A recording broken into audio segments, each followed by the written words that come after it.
There's still much for us to do in the Frostback Basin. Close by is on Ameridan's trail. A spirit in the guise of the Inquisitor Ameridan's lover, Talana, revealed that Ameridan traveled upriver. We're going to go down that way if we can. It's close by. Sure where this goes exactly. Some more Arbor Blessing. Right, we need to get down to the river itself. We're really high up. Is there a way this way?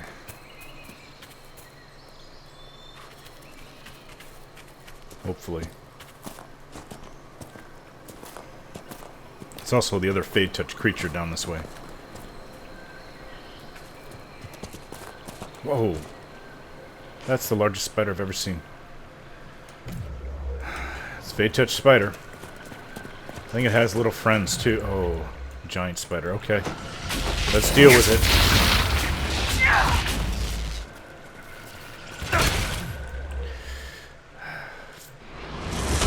Let's put a rift right here.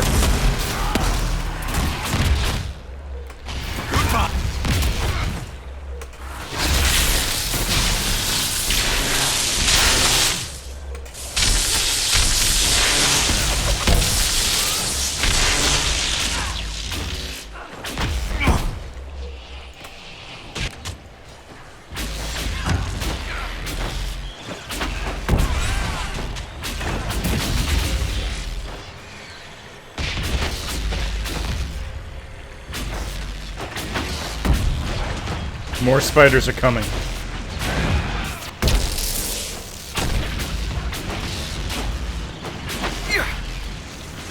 Ah.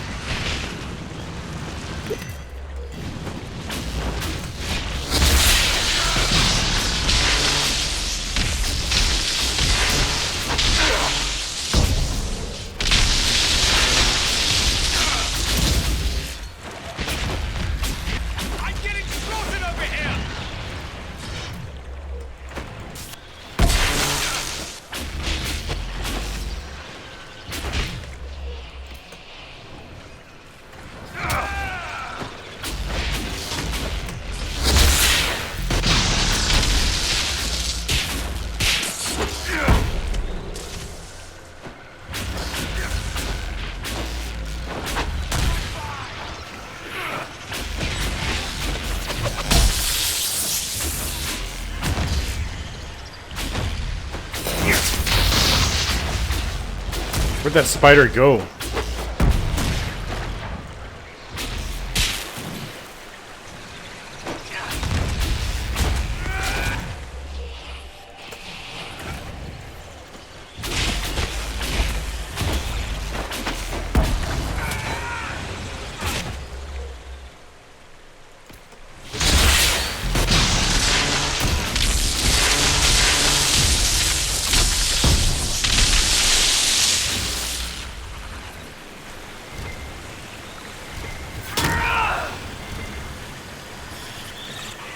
That Fade Touch spider escaped.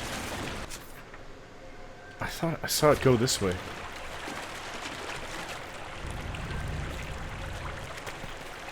More spiders. There it is. Back me up! Healing potion.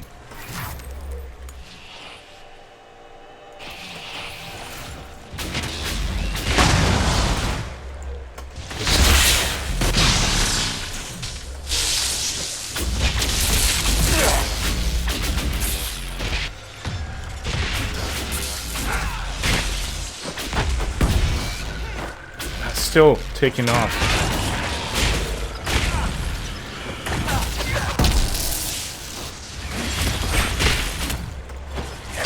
Take another one of these.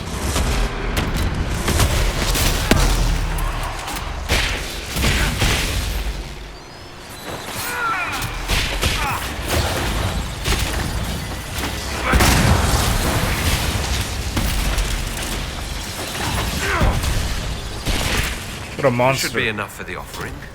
The hold is a place, but also the people in it. Like Finn, if he gave the offering, he will hurt, but less.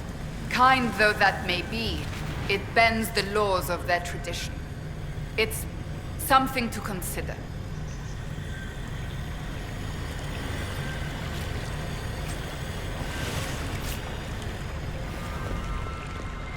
Where did we end up? Oh, Masterwork Enchanter Staff. That's something to look into. A schematic to create our own. Look at all these bodies everywhere. These spiders have been living off people for who knows how long.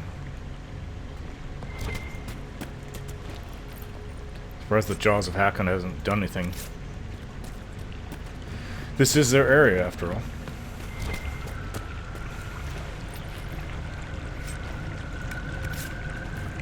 Well, that doesn't look like something spiders have done. I've heard tale that Darkspawn will sometimes hang people. That's a lot of Everite. Where does this go?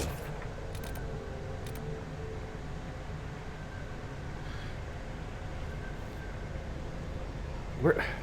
We came from here. We still have to go upriver. There's another...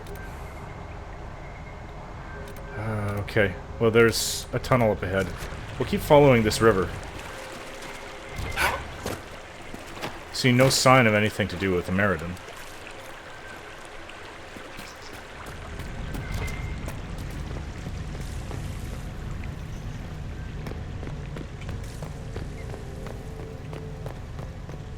Let's see, let's make this the current quest that my mind is on task for. Oh. Well, this is interesting. Well, what's with this tunnel still? Behind me, it keeps going. To what, I don't know.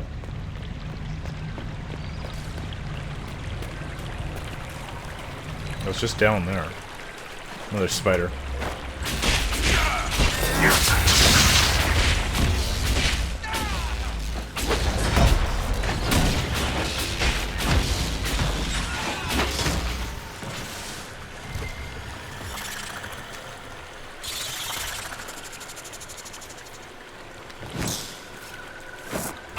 Another spider.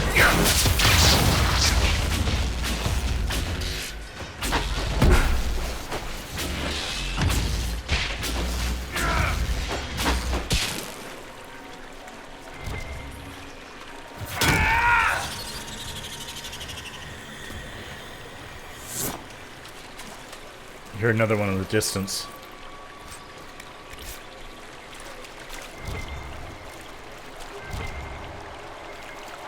Everite.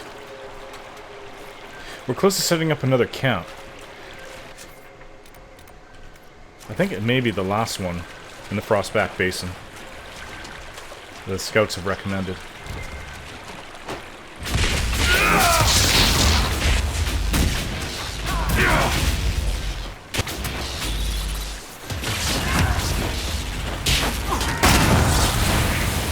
Okay, enough just for one spider. What is this way? Whatever it is, I don't know. I mean, it could be the Jaws of Hakkon where their base is up there. Regardless, we don't need to keep fighting spiders. Ah.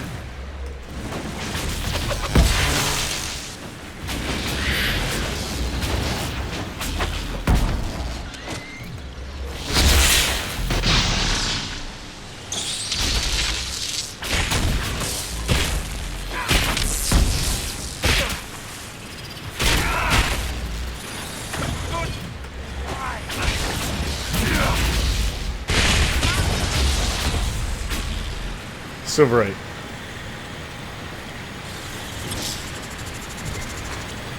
Out of the way, Cole.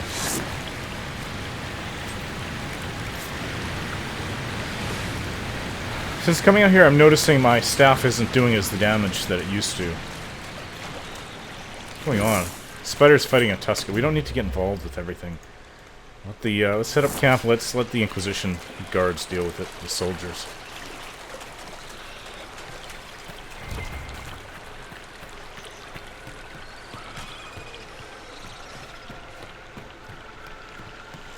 Get up top, shall we? And here it is. I'm sure we'll wait here till they have it all set up. Rest for a couple days, actually. Tired of fighting spiders. Oops. Sorry. What's going on?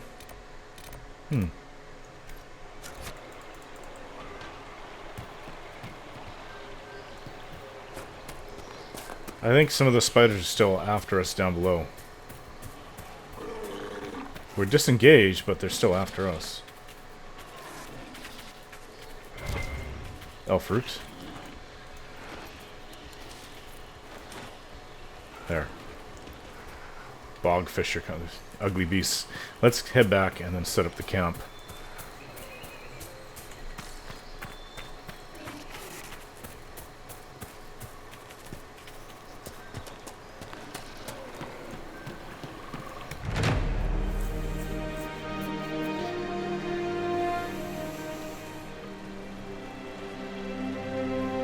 Okay, well, it's taken them quite a while to get all this set up, but the days we spent here resting were worth it.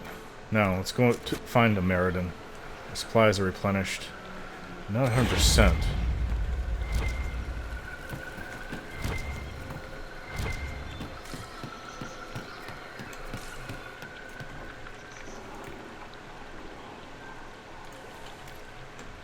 What's this book say? From a mage's journal. I argued with the Avar mage long into the night. If we'd had no truce with these barbarians to fight the Darkspawn, it would have come to blows. Their conception of the Maker is as a child's. They assume he is a spirit, and that we have displeased him because he answers none of our prayers. When I attempted to explain the doctrine of the chant, the mage kept asking nonsense such as, did Andraste have no gods of her own? Or why haven't you sung up another Maker? I asked what in good grace of Thetis she was on about, and the answers chilled me. The Avar confused spirits for gods, treating them as patrons to be lulled and wooed. The mage described to my growing horror how the Avar deliberately invoke spirits for strength in battle, or solicit them for advice. The mage claimed some of the spirits around her village had lived with her hold for a dozen generations, and sometimes took on the form of an animal or departed relatives when they pass on their wisdom. Strangest of all, in the event a god is destroyed, the Avar begin a year-long time of offerings and prayers and rituals. I have no interest in knowing about further. At the end of this period, a new spirit takes on the name and role of the old one. I attempted to explain that this was not a god, merely a spirit drawn in by their desires. The Avar mage declared what a ridiculous air of superiority, that was the point. If she hadn't saved my life a day ago from rampaging Herlock, I'd take it all to the Templars. From the private journal of Elenish, a mage serving in the Ferelden army during the 5th Blight, which was the last Blight. So that was obviously recent. Inspect requisitions, equip potions. No, we're good. Let's just get out of here.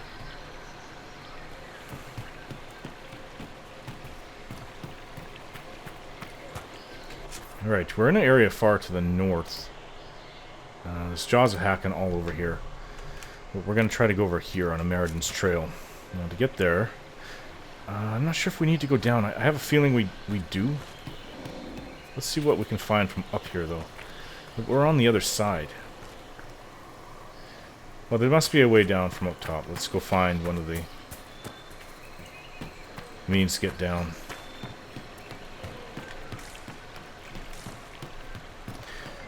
Yeah, they're serious about taking this place. They're setting up...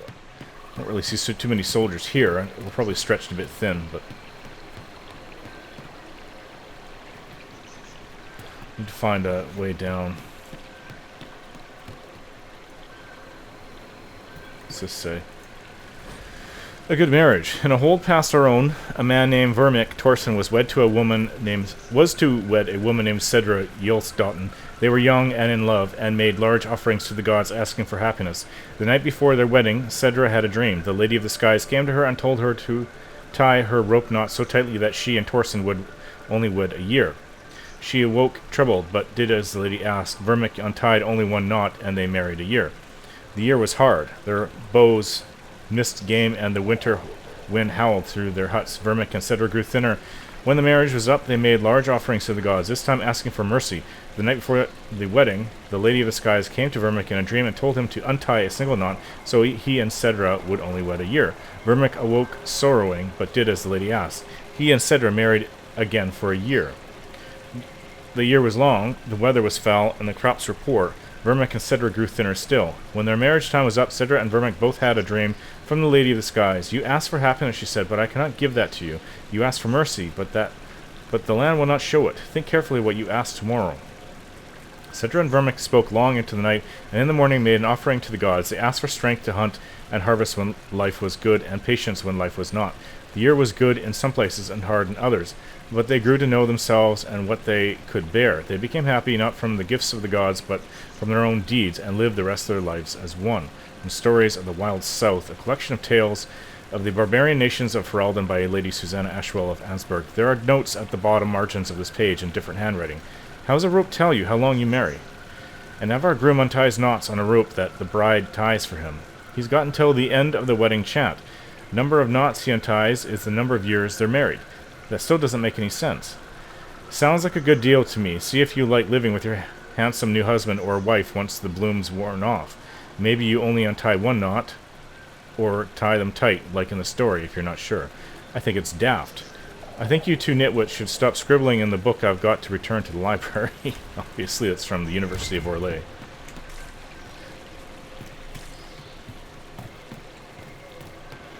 It's really funny, actually. Okay, the stairs leading down. I think these are the long stairs we took to get up. Oh well. Getting down is all I ask. So I think we need to go up that path over there. This is the Varsdotten River.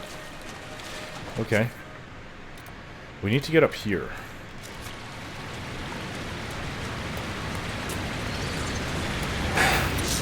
More spiders, for crying out loud. Oh, just kill the damn thing.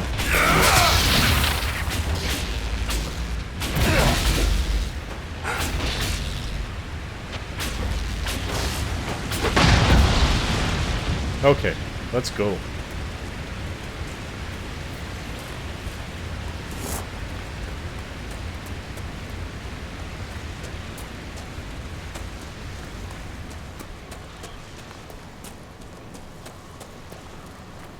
We are close by, I think. Yes, we are. Yes. Upriver, spires, a place to pray and plan one last night. This is it. Maybe we'll find the remains of Meriden here. It's more of this Felandaris. Oh, that has to be recent. Oh, Jaws of Hakkon. Well, isn't that wonderful?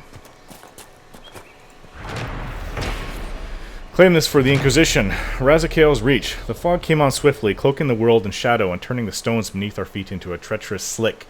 I knew we had to find shelter before we lost even that faint light. We stumbled on, following Ragnar's broad painted back, and arrived at an ancient Tevinter temple just as the last of daylight left us. Ragnar instructed us to pitch our shelters beneath the entrance passageway and warned us not to wander too deep into the ruin.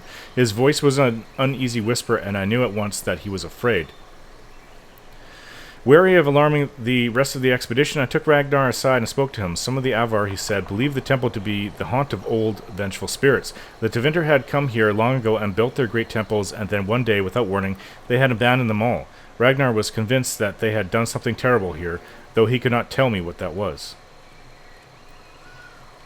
Whatever the reason, he found the temple deeply disturbing and had brought us to it only out of desperation. I slept fitfully that night. Once I opened my eyes to see a pulsating amber light from beyond a second doorway. I blinked and it was gone. In the morning the fog had lifted and I wasn't sure if I had really seen the light or dreamed it. From the travel journals of Sir Nigel, Explorer and Knight. Alright, well, these guys seem to have known we're coming. And I see about 5 of them up there. More ruins. Tevinter ruins? Alright then. It seems the Jaws of Hakkon would rather we weren't here. Yeah, it would seem that way. Alright, take this. Ah!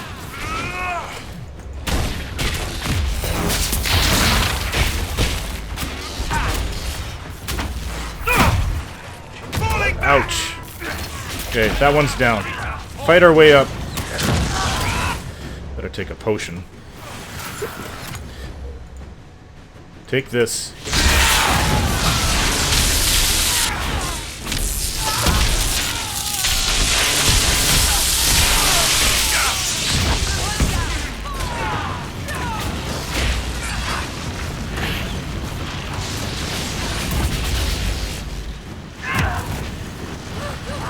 More of them are coming. Alright. Suck on this.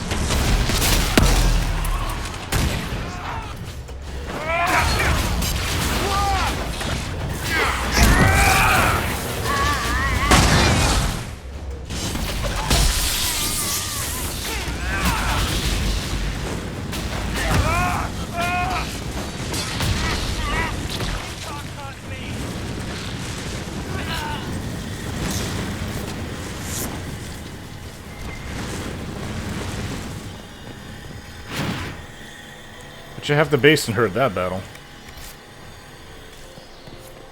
More of them ahead, a very large one. Oops. He's shirking off the damage like it's nothing.